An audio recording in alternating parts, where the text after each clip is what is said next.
ये कोई जो बंदियों बरेलियों का हदीस का मसला नहीं है, ये वक्फ का मसला है। जो जायदाद अल्लाह के नाम पर है, तुम और हम क्या जवाब देंगे हशर के मैदान में? भी होगा, सोशल मीडिया पर बहुत वायरल भी हो रहा है। मेरे भाइयों, वक्फ बिल को लेकर आपने सुना भी होगा।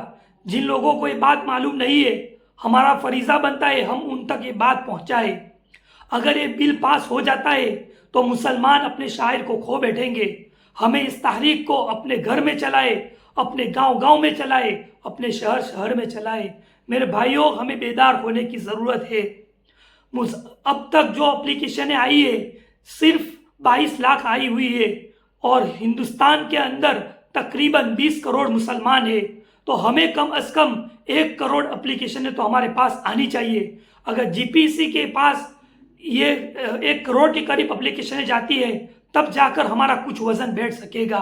मेरे भाइयों, सिर्फ हमारे पास 5 दिन बाकी रह गए हैं, इसलिए हम बेदार हो जाए, हम इस तहरीक को खूब चलाए। आप असदुद्दीन ओवैसी साहब की बात सुन सकते हैं। उठो भारत के मुसलमानों, ये वक्त उठने का है। मैं बार बार तुमसे कह रहा हूं, तुम अगर मुझसे नफरत करे तो करो मुझसे नफरत, दिल खोल के करो, मगर ये तो सबका मसला है ना मेरे भाई।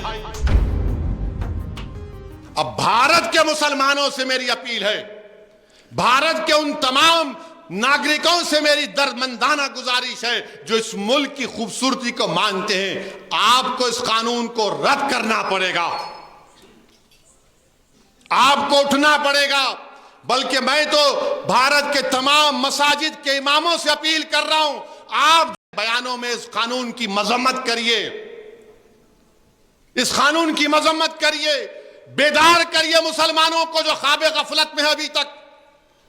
याद रखो, मैं तुमको पुकार पुकार कर कह रहा हूं, अगर आज तुम बेदार नहीं होगे तो आने वाली नस्लें तुमको हमको कोसेंगी कि तुमने हमारी मस्जिद को तक नहीं बचा सके, तुम हमारे औलिया अल्लाह के आस्थानों को नहीं बचा सके, तुम हमारे कब्रस्तानों को नहीं बचा सके। जो हमारे बुजुर्ग उस कब्रस्तान में आराम कर रहे, तुमने उनको भी बर्बाद कर दिया।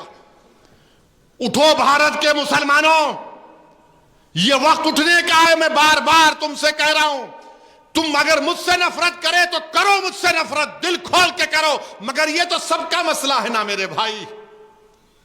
यह कोई जो बंदियों बरेलवियों का अहले हदीस का मसला नहीं है, यह वक्फ का मसला है। जो जायदाद अल्लाह के नाम पर है, तुम और हम क्या जवाब देंगे हशर के मैदान में? उस अल्लाह के सामने हम क्या बोलेंगे कि परवरदिगार, जो हम तेरे नाम पे चीज थी उसको नहीं बचा सके? क्या जवाब दोगे आप और हम? बताओ।